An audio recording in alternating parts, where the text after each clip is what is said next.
Hello everyone, welcome to this challenge zoology notes. आज के इस वीडियो में आपको बताऊंगी केमिकल प्रोसेस ऑफ डाइजेशन, या फिर बोल सकते हैं ये जो डाइजेशन होता है, पाचन का रासायनिक प्रक्रिया कैसे होता है। तो क्या होता है chemical process of digestion? Chemical process of digestion refers to the treatment of food material with enzymes. Chemical process का मतलब होता है कि डाइजेशन का केमिकल प्रोसेस का रिफर्स करता है, मतलब इससे तात्पर्य ये है कि फूड मटेरियल का ट्रीटमेंट होना एंजाइम के साथ। The chemical process of digestion can be conventionally studied by the digestion occurring in the different region of the alimentary canal। बोला जा रहा है ये जो एलिमेंट्री कैनाल है, आहार नाल है, उसके जो डिफरेंट अलग अलग एरिया में जो डाइजेशन का जो प्रोसेस होता है उसके केमिकल प्रोसेस में आसानी से पढ़ा जा सकता है। Based on this it is grouped into three types, namely अगर केमिकल प्रोसेस के हिसाब से देखने जाए तो इसको तीन ग्रुप में बांटा गया है।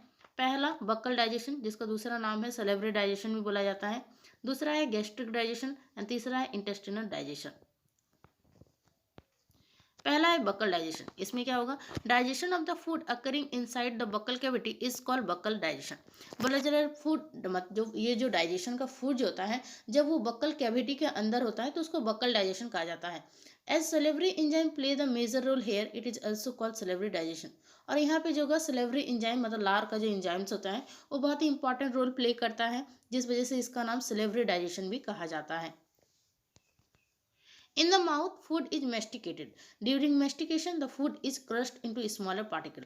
बोला जा रहा है माउथ में जब मुंह के अंदर क्या होता है, फूड जो होता है मेस्टिकेटेड होता है, क्रस्ट होता है मेस्टिकेशन के दौरान, और वो जो फूड जो है वो क्रस्ट होगा, टूटता है छोटा छोटा पीसेस में, लार के साथ मिलता है, क्रस्ट होता है, छोटा छोटा होता है, उसके बाद क्या होता है वो स्मॉलर पार्टिकल्स में वो बदलता है।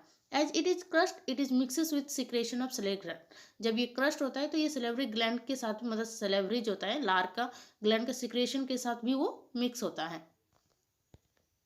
The salivary gland are present in the buccal cavity. ये जो सलेवरी ग्लैंड जो है ये प्रेजेंट रहता है बक्कल कैविटी में।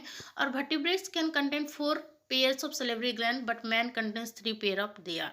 जो ये मैन में जो होता है मतलब अगर वर्टिब्रेट में देखने जाएं तो बट ये जो सलेवरी ग्लैंड होते हैं वो 4 पेयर में होते हैं, लेकिन ये मैन में बस 3 पेयर के होते हैं। वो जो होते हैं पैरोटिड, सब मैंडिबुलर और सब lingual.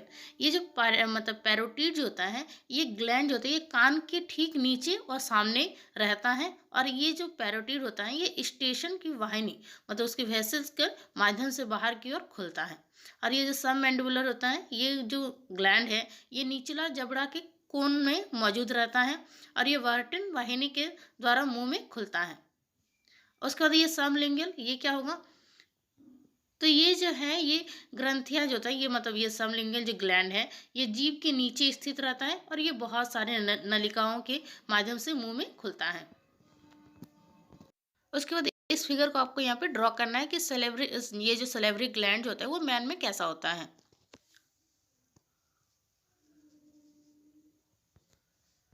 Saliva is an important digestive agent. It contains 2 digestive enzyme there. Saliva जो होता है बहुत ही इंपॉर्टेंट डाइजेस्टिव एजेंट होता है। इसमें 2 तरह का डाइजेस्टिव एंजाइम पाया जाता है। पहला है पिटियालिन। तो ptyalin is a salivary agent, it act on starch. ये जो पिटाइलिन जो होता है ये सलेवरी एजेंट होता है और ये एक्ट करता है स्टार्च की तरह। ये कैसे काम करेगा, तो स्टार्च जो है सॉल्यूबल स्टार्च बनाएगा, उसे इरेथ्रोडेक्स्ट्रिन बनाएगा, इरेथ्रोडेक्स्ट्रिन चेंज होकर एक्रोडेस्ट्रिन बनाएगा, और वो जो है लास्ट में माल्टोज में बदल जाएगा। दूसरा एंजाइम है maltose. Maltose is a salivary enzyme, it act on maltose and it split into 2 glucose molecule. ये जो माल्टोज जो है सेलेब्री एंजाइम होता है, और ये सेलेब्री ये जो मतलब माल्टोज जो है ये टूट कर 2 ग्लूकोज मॉलिक्यूल बनाता है। The gastric digestion, digestion in the stomach is called gastric digestion. ये पेट में जो डाइजेशन मतलब पेट में जो पाचन होता है उसको गैस्ट्रिक डाइजेशन कहा जाता है। After swelling the food reaches the stomach. जब निगलने के बाद क्या होता है, भोजन जो होता है वो पेट में पहुंचता है। Here the food is treated mechanically by gastric movement as well as chemically. यहाँ पे क्या होगा, फूड जो है वो ट्रीट किया जाता है एक तरह से मैकेनिकली गैस्ट्रिक मूवमेंट के द्वारा, और साथ ही साथ केमिकली भी इसको ट्रीट किया जाता है। The chemical changes are due to gastric juice. जो ये केमिकल चेंजेस जो बदलाव जो होता है केमिकल चेंजेस होता है वो गैस्ट्रिक जूस के कारण होता है। Gastric juices are the secretion of gastric gland. ये जो गैस्ट्रिक जूस जो होता है वो सिक्रेशन होता है गैस्ट्रिक ग्लैंड से। The main enzymes present in the gastric juice are pepsin, rennin, lipase, pepsinogen, reninogen, ETC. जो एकदम इंपॉर्टेंट जो एंजाइम्स जो प्रोड्यूस होते हैं गैस्ट्रिक ग्लैंड से वो है गैस्ट्रिक जूस से, वो है पेप्सिन है, रेनिन, लाइपेज, पेप्सिनोजन, रेनिनोजन और भी सारे हैं। बस आपको इतना लिखना काफ़ी है। उसके बाद इस फिगर को आपको यहाँ पे ड्रॉ करना है गैस्ट्रिक ग्लैंड को।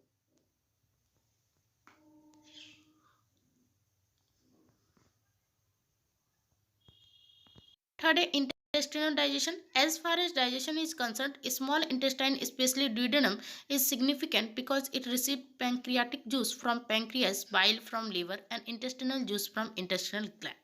ये जो मतलब इंटेस्टिनल जो डाइजेशन होता है, मतलब आंत में जो पाचन होता है, जहाँ तक पाचन का संबंध है, छोटी आंत जो होता है, स्मॉल इंटेस्टाइन जो होता है, विशेष तरह से ड्यूडेनम जो होता है महत्वपूर्ण है, बहुत ही इंपॉर्टेंट है, क्योंकि यहाँ पे पैंक्रियाज से पैंक्रियाटिक रूट जूस फिर एक तरह से रिसीव करता है, उसके बाद बाइल, लिवर से बाइल जूस, और क्या होता है और करता है इंटेस्टिनल जूस करता है इंटेस्टिनल ग्लैंड से, और ये जो है ये रस प्राप्त करता है ना। और इसके कारण ही इसके कारण ही जो ये डाइजेशन का प्रमुख घटना जो होता है छोटी आंत में पूरा होता है, ये सब जो रिसीव करता है जूस को। लास्ट में आपको इसको भी लिखना है कि digestion in the large intestine, small intestine में तो होता ही, तो लार्ज इंटेस्टाइन में भी डाइजेशन एक तरह का होता है, तो ये भी आपको लास्ट में लिखना होगा। Practically there is no digestion in the large intestine because it has no digestive gland. अगर देखने जाएं तो मतलब होता है ना, प्रैक्टिकली अगर हम लोग देखने जाएं तो बड़ा आंत में जो होता है कोई भी पाचन नहीं होता है, क्योंकि इसमें कोई भी पाचन ग्रंथि नहीं होता है, पाचन ग्लैंड नहीं होता है। It secretes large amount of mucus. ये जो मतलब लार्ज इंटेस्टाइन है बहुत ज़्यादा मात्रा में यह क्या करता है, म्यूकस का सिक्रेशन करता है। It lubricates food and facilitates easy passage of food. ये क्या करता है, ये भोजन को चिकना बनाता है और भोजन को आसानी से पचाने में ये मदद करता है।